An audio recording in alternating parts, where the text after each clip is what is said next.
अगर मैं तुम लोगों से पूछूं कि 2007 में रिलीज हुई चक दे इंडिया के डायरेक्टर कौन थे तो तुम में से मैक्सिमम लोगों को पता ही नहीं होगा। लेकिन अगर मैं तुमसे पूछूं कि एनिमल, सलार, जवान, ट्रिपल आर या फिर डंकी के डायरेक्टर कौन है तो तुम में से मैक्सिमम लोगों को पता होगा। पहले के टाइम पे मूवीज हमको सिर्फ एक्टर्स की वजह से जानते थे, लेकिन अभी के टाइम में डायरेक्टर्स के पास भी एक्टर जितना ही फेम आ चुका है। तो फिर कुछ ही सालों में इन सभी डायरेक्टर्स ने ऐसा क्या कर डाला कि आजकल मूवीज एक्टर के नाम से नहीं बल्कि डायरेक्टर्स के नाम से बिकती है। डायरेक्टर्स को इतनी हाइप मिलने का एक मेन रीजन है सोशल मीडिया। हाँ, सोशल मीडिया वही जगह है जहाँ पे सारे बेरोजगार मिलकर दुनिया बदलने की, सिनेमा बदलने की और पता नहीं क्या क्या बदलने की बातें करते हैं। वो तो खास कुछ बदल नहीं पाए। सोशल मीडिया खास करने डायरेक्टर्स ने किए हैं, उससे किसी को घंटा फर्क नहीं पड़ेगा। पर अभी जमाना बदल चुका है, या फिर हमने जमाना बदल डाला। अब थोड़ा ज्यादा तारीफ होगी। पहले बहुत ही कम डायरेक्टर्स थे जो कि स्टार को कांटे की टक्कर देते थे, जैसे करण जौहर और रोहित शेट्टी। ये दोनों अपने टीवी शोज की वजह से लाइमलाइट में रहे, या फिर बोल सकते हैं कि टीवी शोज की वजह से आम जनता के बीच फेमस हो गए। करण जौहर जो कि हर एक रियलिटी शो में अपने दर्शक देके आ जाता है, जिसकी वजह से जिन्हें पता भी नहीं था कि ये कार्टून कौन है उन्हें भी पता चल गया कि ये एक डायरेक्टर है। और दूसरी, रोहित शेट्टी के खतरों के खिलाड़ी होस्ट करने के तरीके की वजह से उन्हें मासेस के बीच में पॉपुलैरिटी मिली। लेकिन अभी के टाइम में एंटरटेनमेंट का सोर्स सिर्फ टीवी नहीं रहा। लोग सोशल मीडिया को टीवी से ज़्यादा कंज्यूम करने लगे हैं, जिसकी वजह से पब्लिक में सब चीज़ों को लेकर अवेयरनेस बढ़ रही है। आजकल लोग सिनेमा और स्पोर्ट्स के हर पहलू को जानते हैं। स्पोर्ट्स गया भाड़ में, हम लोग सिर्फ सिनेमा की बात करते हैं। लोगों को अब पता चल चुका है कि कैप्टन ऑफ शिप डायरेक्टर ही होता है। क्या एक्टर्स तो उसके इशारों पे नाचने वाली कठपुतली होती है, लेकिन सब नहीं। हमारे सलमान भाई को कोई अपने इशारों पे नचा के दिखा दे, अगले दिन साला फुटपाथ के ऊपर चलता दिखाई देगा। पर फिर भी अगर कोई भाईजान से अच्छी परफॉर्मेंस निकलवा लेता है तो आजकल लोग भाईजान के साथ साथ डायरेक्टर को भी अप्रिशिएट करते हैं। आजकल डायरेक्टर्स मीडिया से बहुत ज़्यादा इंटरेक्ट करते हैं, इतना इंटरेक्ट करते हैं कि कभी कभी एक्टर को भी शर्म आ जाए। रिसेंटली रिलीज हुई फाइटर मूवी के प्रमोशन के दौरान ऋतिक रोशन से ज़्यादा इंटरव्यूज तो सिड आनंद ने दिए थे। सिर्फ सिद्धार्थ आनंद नहीं, द ग्रेट राजामौली सर भी काफ़ी इंटरव्यूज में दिखाई देते हैं। और ये सिर्फ अपनी मूवीज में नहीं बल्कि दूसरी बड़ी मूवीज के प्रमोशनल इवेंट में भी दिखाई देते हैं। रिसेंटली सलार वालों ने राजामौली सर को अपने इंटरव्यू में बुलाया था, और इससे पहले ये ब्रह्मास्त्र के प्रमोशनल इवेंट में भी गए थे, जिसके लिए इन्होंने कम से कम 10 करोड़ रुपए चार्ज किए थे। भाई इतने पैसों में तो वो तुम्बाड़ बन गई थी। और इनका इंटरव्यू देने का सिलसिला यहाँ भी नहीं रुकता।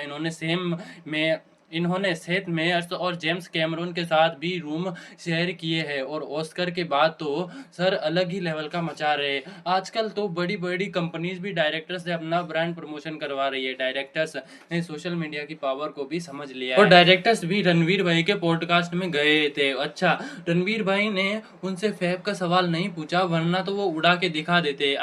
गाड़ियां उड़ा के दिखा देते। और कभी कभी लोगों की नज़र में ज़्यादा आना भी हानिकारक हो जाता है। पहले जब मूवीज खराब बनती थी या फिर मूवीज में कोई कंट्रोवर्शियल एलिमेंट होता था, तब ऑडियंस सिर्फ एक्टर की गुत्थी पकड़ती थी। इसका परफेक्ट एग्जांपल है पीके। सब लोगों ने आमिर खान को भर भर के गालियां दी थी, और राजू हिरानी बीच से ऐसे बच के निकले थे जैसे कि मैं पापा की नजरों से बच के निकलता हूँ। लेकिन अभी के टाइम में अगर मूवी में कोई भी चीज कंट्रोवर्शियल लगती है तो लोग एक्टर के साथ साथ डायरेक्टर की भी गुद्दी पकड़ते हैं। और कभी कभी तो कुछ लोग सिर्फ डायरेक्टर के ही लेने पर उतर आते हैं। यकीन नहीं होता तो वांगा सर से पूछ लो। और इन्हीं सब इंटरव्यूज देने हैं, और उससे भी ज़्यादा जी फाड़ मूवीज बनाने की वजह से लोगों को मार्केट में एक वैल्यू क्रिएट हो गई है। पहले लोग एक्टर को फॉलो करते थे, वो आज भी करते ही हैं, लेकिन आजकल डायरेक्टर भी फॉलो होने लग गए हैं। जिसको जिस टाइप की मूवी पसंद है वो उस डायरेक्टर को फॉलो करता है, जिसकी वजह से डायरेक्टर की भी मार्केट वैल्यू बड़े बड़े सुपरस्टार जितनी बढ़ गई है। और मार्केट वैल्यू का बढ़ना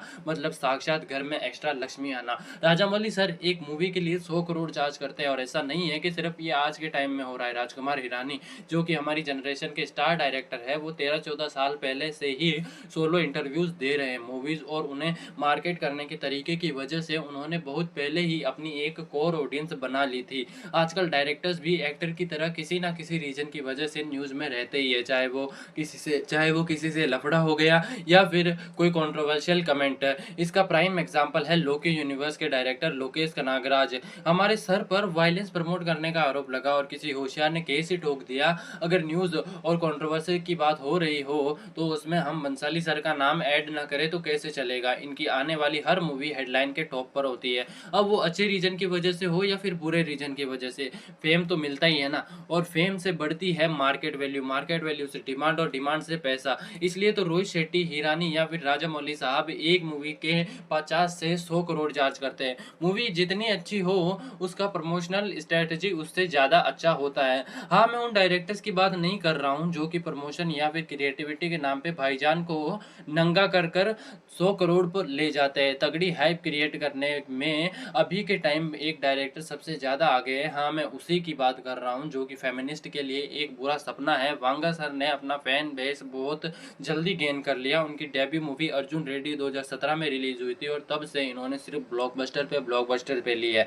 ये अपने करियर को बहुत ज़्यादा सीरियसली लेते हैं, और इतना सीरियसली लेते हैं कि इन्होंने अपने बेटे का नाम अर्जुन रेड्डी रखा है। वांगा सर ने जिस तरीके से अपने आप को और अपनी मूवीज़ को प्रमोट किया है वो बाकी डायरेक्टर से बहुत ज़्यादा अलग है। ये बंदा हर एक इंटरव्यू में एक नया कंट्रोवर्शियल कमेंट देता ही देता है, और ये बंदा हर इंटरव्यू में डायरेक्टली या फिर इनडायरेक्टली क्रिटिक्स या फेमिनिस्ट को गाली बकी देता है।